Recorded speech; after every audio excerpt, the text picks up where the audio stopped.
My name is Abdi Tayyibwako, and I condemn the internet and phone service shutdown by Ethiopian government in western and southern Oromia. To prevent the spread of coronavirus, information is crucial. Blocking information during this critical time is a violation of human rights.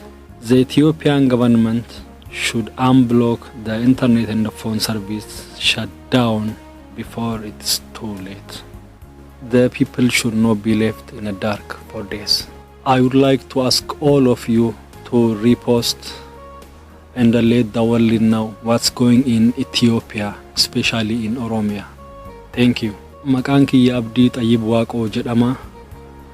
Dhaamsi'an mootummaa Itoophiyaatiif qabu yeroo dhibeen koronaa kun ummata addunyaa galaafataa jirutti ummata Oromoo Wallaggaa fi Gujii irraa interneeta cuftanii ummata dhumaatii kumaandi poostii irraa hafe akka informationii hin arganne dhiittaa mirga dhala namaa duguggaa mirga dhala namaa irratti raawwachaa jirtan hatattamatti akka dhaabdan isin gaafadha.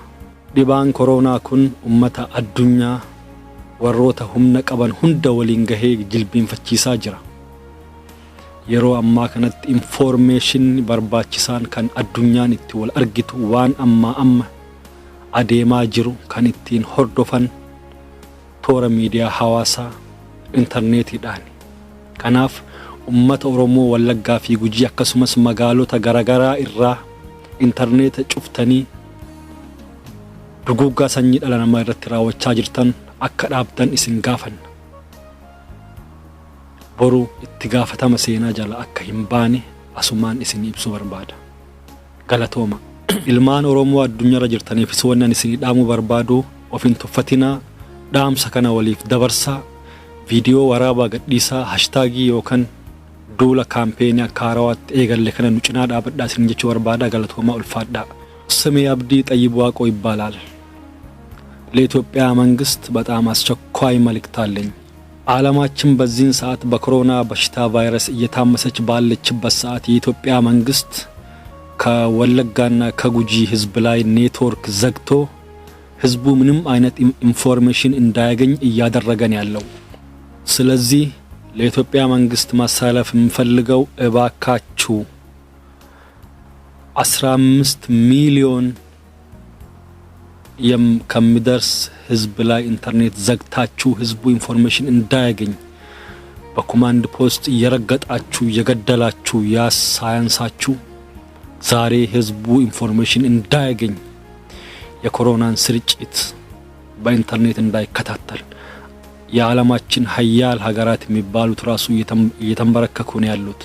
ይሄ በሽታ ህዝባችን ውስጥ ገባ ማለት አለቀልን። ህዝባችን የወለጋ ህዝብ ኢንተርኔት የለውም፣ ስልክ የለውም፣ ማብራት የለውም።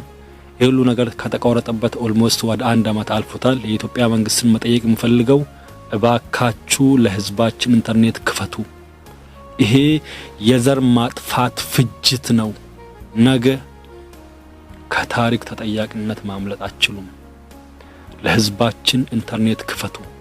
ጣሊያን እንደዚህ የተፈጀችው መሪዎቻቸው በቂውን ትኩረት ስላልሰጡት ነው። ለበሽታው የተዛባ ኢንፎርሜሽን ለህዝቡ በመስጠት ነው።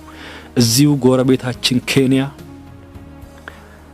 የኢንተርኔት ተደራሽነቱ ፍጥነት እንዲኖረው 4GB አስገብተው ህዝባቸውን እያነቁን ያሉት። የኢትዮጵያ መንግስት ግን የራሱን ህዝብ ከሰላማዊ ህዝብ ላይ ኢንተርኔት ዘግቶ እየፈጀን ያለው። ስለዚህ ይሄ ነገር በቀጥታ መቆም አለበት። ለህዝባችን ድምጽ እንሆን። አመሰግናለሁ።